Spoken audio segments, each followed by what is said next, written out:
অবশেষে কমলাপুর থানা থেকে হারানো মোবাইল উদ্ধার করা হলো। আলহামদুলিল্লাহ, সারাদিন খোঁজাখুঁজির পর অনেক চেষ্টার পরে মোবাইল পাওয়া গেল, চোর শনাক্ত করা হলো।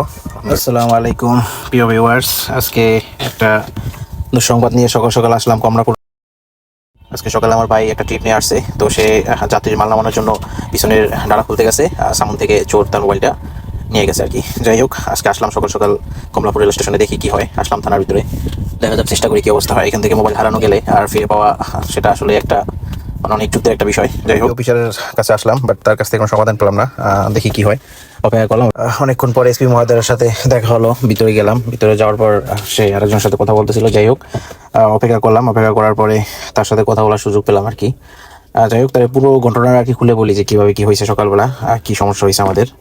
পুরো ঘটনা খুলে বলার পর সে আর কি বুঝতে পারছে কিভাবে কি। যাই হোক, পরে আমরা ভাবলাম যে তাহলে সিসি ক্যামেরা, আর যার সাথে কথা বলতেছিল সে আমাদের চাইতেও বড় ক্ষতিগ্রস্ত আর কি। তার ব্যাগ সহ ল্যাপটপ মোবাইল সব ট্রেন থেকে নিয়ে গেছে। আসলে ভাই, কমলাপুর রেল স্টেশনটা আসলে আপনার একটা মানে চোরের কারখানা, ঠিক আছে। এখানে ভালো লোক কম পাবেন, ঠিক আছে, খারাপ লোকই বেশি। মানে ওই লোকটা আর কি কমপ্লেন করতে আসছে। তো স্যারকে আমরা বললাম স্যার সিসি ক্যামেরাটা চেক করার জন্য, যে সকালে কিভাবে হয়েছে। পরে বললো যে টাইমটা একটু বলেন। পরে টাইমটা বললাম যে 6:10 থেকে সিসি ক্যামেরা দেখেন। পরে সিসি ক্যামেরা চেক করা শুরু করলো। শুরু করার পর দেখি মানে 10 সেকেন্ডের ভিতরে মোবাইলটা আসে নিয়ে গেছে, ঠিক আছে। মানে ও বের হয়ে পিছনে গেছে, সাথে সাথে আসছে, আইসা আপনার মানে 10 সেকেন্ডের মতো মোবাইলটা নিয়ে ওই সাইড থেকে দৌড় মারছে আর কি। মানে ও বুঝতে পারে না যে মোবাইলটা আসলে কিভাবে কি হয়েছে, টাইম এত শর্টকাট আর কি হয়েছে। তো দেখেন, ও যে গাড়িটা রাখা আছে, ওই যে ব্যাগটা খুলে পিছনে যাচ্ছে। হ্যাঁ, ওই যে পিছনে বের হচ্ছে। ও চোর এখন আসবে, ঠিক আছে। আসার পর আপনার ওই যে আসতেছে লাল গেঞ্জি পরা আর কি, লাল গেঞ্জি না, ওইটা গামছা আর কি, ওর গলায় গামছাটা। ওই যে গাড়ির সাইড থেকে দেখেন, সাদা গাড়িটার সামন থেকে ওই যে পিছনে ব্যাগডালা খুলতেছে। আর এই যে পিছন থেকে আপনার ওই যে গেটটা খুলছে, এই গেটটা খুলে ওই যে মোবাইলটা নিতেছে, নিয়ে ও ওই সেখান থেকে দৌড়। ও ফোন নেওয়ার পরে ওইখানে একটু ওয়েট করেনি, ঠিক আছে।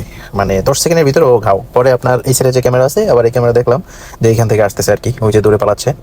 এটা হলো আপনার থানার সামনের যে আর কি গেটটা, ওই থানার সামন দিক থেকে আর কি ও এদিক থেকে পালাইতেছিল। এই যে আপনার দৌড়ে আসতেছে দেখেন, এই যে দৌড়ে, এই যে কোনার পর্যন্ত কি দেখছি, তারপর আর দেখা যায় না আর কি।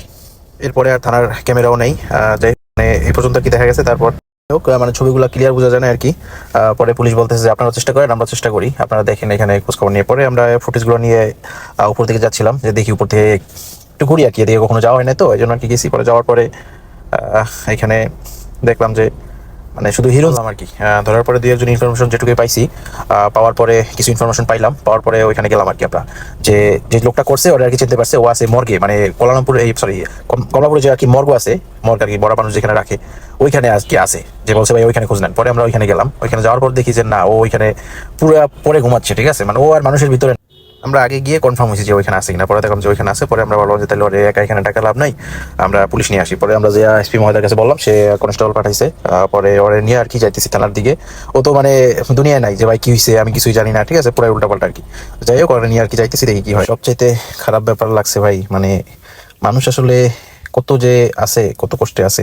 এখানে আপনার ওই যে মানে রেল লাইনে যে কাটা পড়ে যে মানুষগুলো আর কি মারা যায়, তাদের রাখে, বুঝছেন, মানে এই ঘরে আর কি। এই ঘরে ওরা থাকে, হ্যাঁ, এই ঘরে ওরা ঘুমায়, এই ঘরে থাকে। তো যাই হোক, এখান থেকে ধরে নিচে নেওয়ার পরে সে প্রথম তো যে কেচ্ছা কাহিনী যেটা করার তো করছে, পরে আর কি স্বীকার করলো যে হ্যাঁ, সে এইভাবে করছে, মোবাইল টুঙ্গি দিয়ে আসছে, মোবাইল এইভাবে দিয়ে আসছে, মানে মিথ্যা যত যা আছে সেটা বলছে। বলার পর সত্যি আর কি বের হলো যে মোবাইল কার কাছে দিছে, এক দোকানদার কাছে দিছে, কমলাপুরের এক দোকানের কাছে দিছে। পরে বললাম যে ঠিক আছে, তাহলে সেই দোকানের কাছে নিয়ে চল। কমলাপুর রেল স্টেশনের দোকানদাররাও মানে এদের সাথে একটা ইয়ে আছে আর কি, গ্যাং। হ্যাঁ, পরে ওইখানে যাওয়ার পরে যে কিনছে দোকানে, সে নাইট শিফট করছে, তার আর দোকানে পাওয়া যায় নাই। পরে তার যে বস আর কি, তারে আমরা ধরছি। ধরে নেওয়ার পরে আর কি তারে অনেক জেরা করার পর, জিজ্ঞাসা করার পরে আর কি ওই লোকের ফোন দিতে পরে ওই লোকের আনার পর ওই লোকের পাওয়ার পর তো ফোন পাইলাম, আলহামদুলিল্লাহ। ফাইনালি চোর লকআপে। দেখি চোরের সাথে একটু কথা বলি, কি বলে। মামলা দিলাম না, মামলা দিলাম না, ঠিক আছে, মামলা দিলাম না, এরকম কাজ করেন না। কারণ আপনি, ঠিক আছে, না না কেন, আপনি আপনার একটা লোক আরে জেলের ভিতরে আটকাইছে, এখন বলতেছে ভাই আমাকে মানে বাচ্চা আর কি হাতে পায়ে ধরতেছে যে মামলা দিয়ে না।